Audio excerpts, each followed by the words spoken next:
Assalamualaikum warahmatullahi wabarakatuh. Pada video kali ini, saya akan membahas masalah solusi dan risiko gagal bayar di Shopee, termasuk Shopee Paylater atau Shopee Pinjam. Nah, beberapa informasi menyebutkan bahwa Shopee ini akan melakukan penagihan DC lapangannya datang ke rumah bagi nasabah yang gagal bayar, yang artinya akan menagih ke rumah-rumah masing-masing nasabah yang galbay ini. Nah, di sini saya merujuk pada petugas lapangan ya, yang datang untuk menagih ke rumah nasabah yang berhutang. Namun, seringkali nih, istilah ini sering disalah-artikan, mungkin penagihannya sama tim kuasa hukum dan sebagainya, ataupun istilah yang lainnya. Terus timbul pertanyaannya, apakah tahun ini, tahun 2024 ini, apakah DC Shopee benar-benar menggalakkan DC lapangannya itu akan datang ke rumah atau akan semakin banyak nih DC lapangannya. Nah, jadi gini teman-teman ya. Nah, buat kalian yang sedang menggunakan pinjol atau sedang gagal bayar pinjol, kita ini perlu bijak dalam memilah informasi yang sengaja dibuat untuk menakut-takuti atau hanya untuk membuat kita penasaran. Hal-hal seperti berita dan tutorial kadang-kadang dibuat untuk menarik perhatian orang yang mengalami masalah pembayaran terkait terlambat pembayaran di Shopee Paylater atau S-Pinjam. Namun, yang perlu diingat adalah gagal bayar atau telat bayar di Shopee Paylater atau S-Pinjam bukanlah sesuatu yang seharusnya membuat kita takut atau terpuruk. Sebaliknya, kita perlu menyadari bahwa ada solusi untuk mengatasi masalah ini dan tidak membiarkan hal tersebut mengganggu kesejahteraan hidup kalian yang sedang gagal bayar di aplikasi Shopee Pinjam itu atau Shopee Paylaternya. Nah, jadi sekali lagi, terkait masalah DC lapangan yang datang ke rumah atau tidak, kalian tuh tidak perlu takut. Mulai Januari 2004, apakah akan ada penagihan yang lebih intens dengan datangnya langsung ke rumah kita? Kita tidak akan pernah tahu ya teman-teman ya. Namun kemungkinan ya, sepertinya tidak mungkin. Karena biaya dan pengeluarannya untuk mempertahankan DC lapangan yang luas dan tersebar itu sangat besar.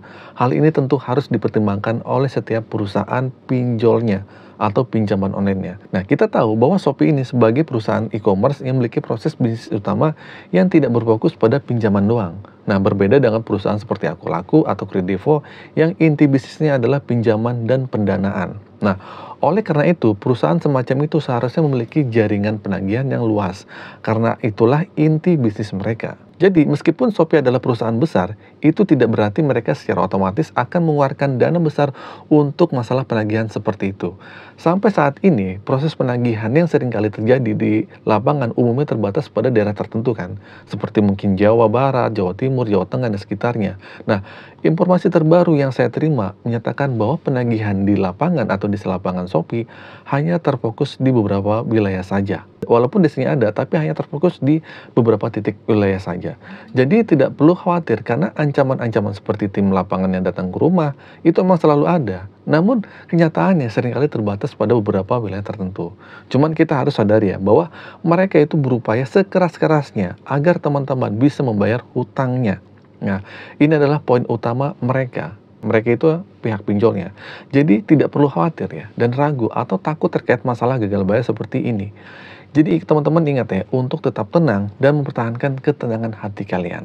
Nah, pemikiran kita akan menentukan bagaimana kita menghadapi semua ini. Jadi jangan biarkan masalah gagal bayar membuat kita jadi stres atau mengambil tindakan yang akan merugikan diri kita sendiri. Jadi ingatlah teman-teman untuk pasrah dan ikhlas. Serahkan semuanya kepada Allah Subhanahu wa Ta'ala.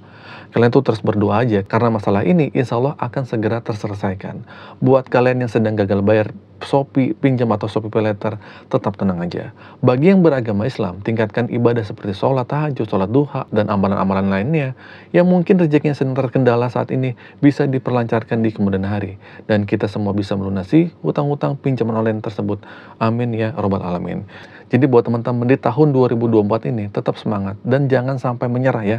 Tidak perlu panik atau takut, baik bagi yang telah lama telat maupun yang baru saja telat. Tetap percayalah bahwa semua ini adalah urusan perdata ya.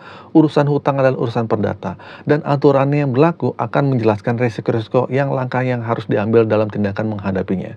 Sebenarnya semuanya sudah lengkap ya. Teman-teman tidak perlu khawatir atau memikirkan berbagai skenario yang disusun oleh DC-DC pinjol. Ingatlah ya, DC yang datang ke rumah juga tunduk pada aturan tertentu. Mereka harus membawa dokumen atau sertifikat ID card sesuai dengan peraturan dari OJK saat datang ke rumah. Penting Penting untuk diketahui bahwa mereka tidak berhak untuk merampas uang atau menyita barang milik teman-teman saat datang ke rumah kalian. Semua itu sudah diatur ya, sama peraturan. Jadi kalian tenang aja. Jadi jika teman-teman merasa bahwa ada pelanggaran aturan, rekam aja kejadiannya, terus viralin aja, nggak jadi masalah, terus lapor ke OJK. Insya Allah masalah ini akan segera terselesaikan. Nah, jadi teman-teman tuh berhak mendapatkan perlakuan yang adil, bahwa jika saat ini belum mampu membayar, ingatlah, tidak pantas diperlakukan secara semena-mena oleh si pinjol. Aturan dan risikonya sudah ada, dan itu bukan berarti teman-teman yang mengalami gagal bayar itu hina, ya bukan ya. Ini adalah situasi yang sulit yang sedang dihadapi oleh teman-teman. Dan meskipun belum bisa membayar, teman-teman tetap pantas diperlakukan dengan hormat. Tetap semangat buat kalian yang sedang gagal bayar di Shopee. Terima kasih atas perhatiannya. Mohon maaf jika ada kesalahan kata-kata. Akhir kata dari saya, Assalamualaikum warahmatullahi wabarakatuh.